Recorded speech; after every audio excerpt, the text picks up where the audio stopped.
Chapter 2. Waging War.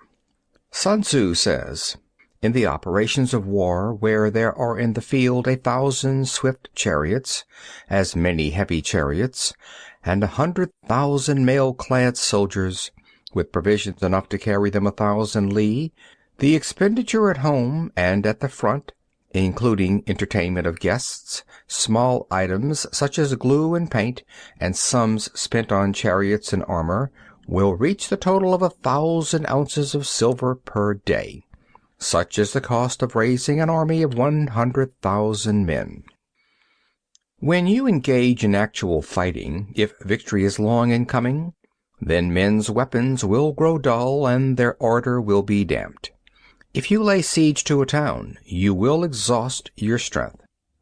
Again, if the campaign is protracted, the resources of the state will not be equal to the strain.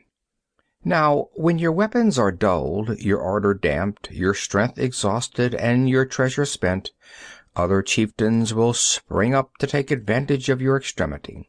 Then no man, however wise, will be able to avert the consequences that must ensue. Thus, though we have heard of stupid haste in war, cleverness has never been seen associated with long delays. There is no instance of a country having benefited from prolonged warfare.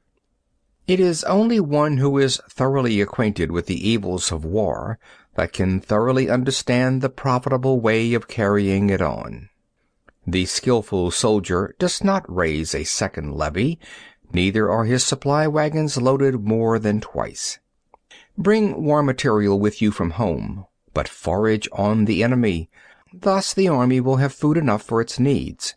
Poverty of the state exchequer causes an army to be maintained by contributions from a distance.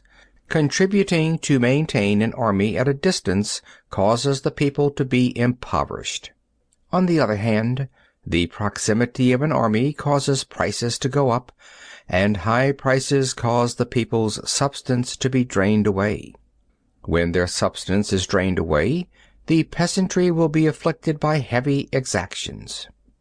With this loss of substance and exhaustion of strength, the homes of the people will be stripped bare, and 3/10 of their income will be dissipated, while government expenses for broken chariots, worn-out horses, breastplates and helmets, bows and arrows, spears and shields, protective mantles, draft oxen, and heavy wagons will amount to 4/10 of its total revenue.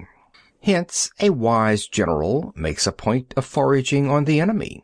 1 cartload of enemy's provisions is equivalent to 20 of one's own, and likewise a single picul of his provender is equivalent to 20 from one's own store. Now, in order to kill the enemy, our men must be roused to anger. That there may be advantage from defeating the enemy, they must have their rewards. Therefore, in chariot fighting, when 10 or more chariots have been taken, those should be rewarded who took the first. Our own flags should be substituted for those of the enemy, and the chariots mingled and used in conjunction with ours. The captured soldiers should be kindly treated and kept. This is called using the conquered foe to augment one's own strength. In war, then, let your great object be victory, not lengthy campaigns. Thus it may be known that the leader of armies is the arbiter of the people's fate, the man on whom it depends whether the nation shall be in peace or in peril. End of chapter 2.